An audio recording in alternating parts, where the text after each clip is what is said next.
বন্ধুরা, আপনারা নির্দিষ্ট কোনো কাজ করতে যাচ্ছেন বা বেরিয়েছেন কোনো কাজ নিয়ে, হঠাৎ কানে এলো টিকটিকির আওয়াজ বা কেউ হাঁচলো বা হঠাৎ টিকটিকি পড়লো আপনার সামনে। ঠিক তখনই আপনার মনে কি সংশয় জাগলো? দাঁড়িয়ে ভাবতে লাগলেন এরপর কি হবে? কোনো বিপদের সংকেত নয় তো? আসুন তাহলে দেখি আমাদের মহিষী খনা এ ব্যাপারে কি বলছেন। শয়নে ভোজনে উপবেশনে বা দানে, বিবাহে বিষাদে আর বস্ত্র পরিধানে, এই সব তো কর্মে হাঁচি অতি সুশোভন, অন্য কর্মে শুভ নাহি হয় কদাচন। এখানে খনা বলছেন শয়নে অর্থাৎ শুতে যাচ্ছেন এমন সময়, ভোজনে বা খাবার সময়, উপবেশনে অর্থাৎ কোথাও বসতে যাচ্ছেন এমন সময়, কাউকে কিছু দান করছেন এমন সময়, বিবাহে বা বিয়ের সময়, বিষাদে অর্থাৎ মন খারাপ বা শোকের সময়, আর নতুন কাপড় পরার সময় যদি হাঁচি হয় বা উপর থেকে টিকটিকি পড়ে তাহলে তা শুভ হয়। এই 7টি কাজের সময় হাঁচি হলে কখনো তা অশুভ হবে না। এই 7টি কাজ ব্যতীত অন্য সময় হাঁচি হলে তা কখনো শুভ হবে না। বৃদ্ধ বা শিশু অথবা কফের যে হাঁচি, যত্নপূর্বক হাঁচি কদাচনা বাছি, গোধনের হাঁচি হয় নিধন কারণ, জ্যোতিষ বচনে বলে অবশ্য মরণ। এখানে খনা বলতে চাইছেন যে বৃদ্ধ লোক অথবা শিশু বা সর্দির সময় যদি হাঁচি হয় তাকে ধরা উচিত নয়। এমন হাঁচিতে কোনো অমঙ্গল হয় না। অনেকে নাক পরিষ্কার করার জন্য নানা রকম উপায়ে হাঁচেন, কিন্তু সেই হাঁচিও অমঙ্গল নয়। কিন্তু গরু যদি হাঁচে তবে সেটা তার মৃত্যুর কারণ হয় এবং আমাদের ক্ষেত্রেও অশুভ বার্তা বহন করে। দিক নির্ণয় করি বুঝোহ সুবুদ্ধি, ঊর্ধ্বভাগে হইলে ধনলাভ কার্যসিদ্ধি, পূর্ব দিকে অগ্নিকোণে হইলে সদা ভয়, দক্ষিণেতে অগ্নি ভয় জানিবে নিশ্চয়। এবার খনা দিক নির্ণয় করে বলছেন যে হাঁচি বা টিকটিকি শব্দ যদি উপরের দিকে হয় তাহলে ধনলাভ বা কার্যসিদ্ধি হয় বা কাজে সফলতা আসে।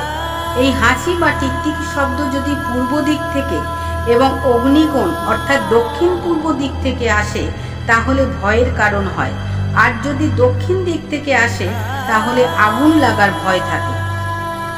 নৈঋতে কলহ লাভ, পশ্চিমেতে ভাব, বায়ুকোণে নববস্ত্র গন্ধ জয়লাভ, উত্তরে টিকটিকি হাঁচি স্ত্রীলাভ কারণ, ঈশানে হইলে মৃত্যু কে করে বারণ।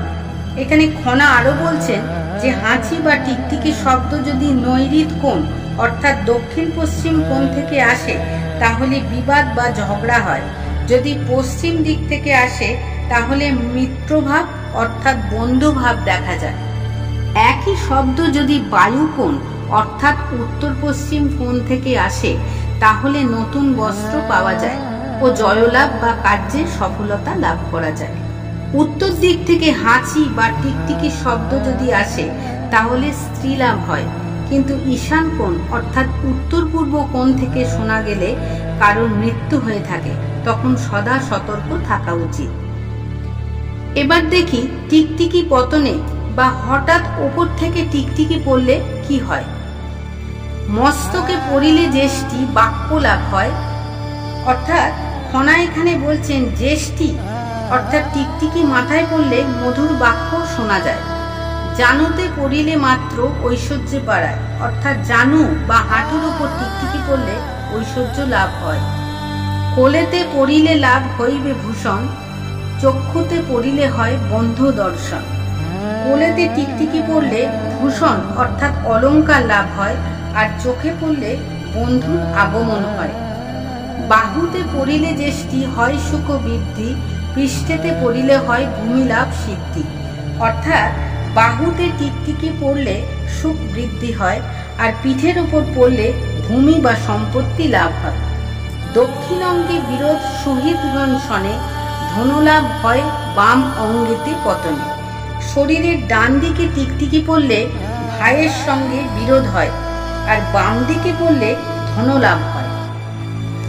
পদেতে ভ্রমণ যেন অন্যতা না হয়, জ্যেষ্ঠী পতনের ফল জ্যোতিষেতে কয়।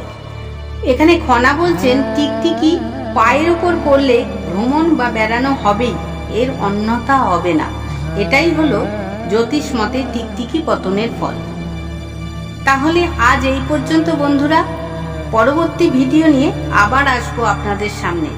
ভিডিওটি ভালো লাগলে লাইক করবেন, শেয়ার করবেন।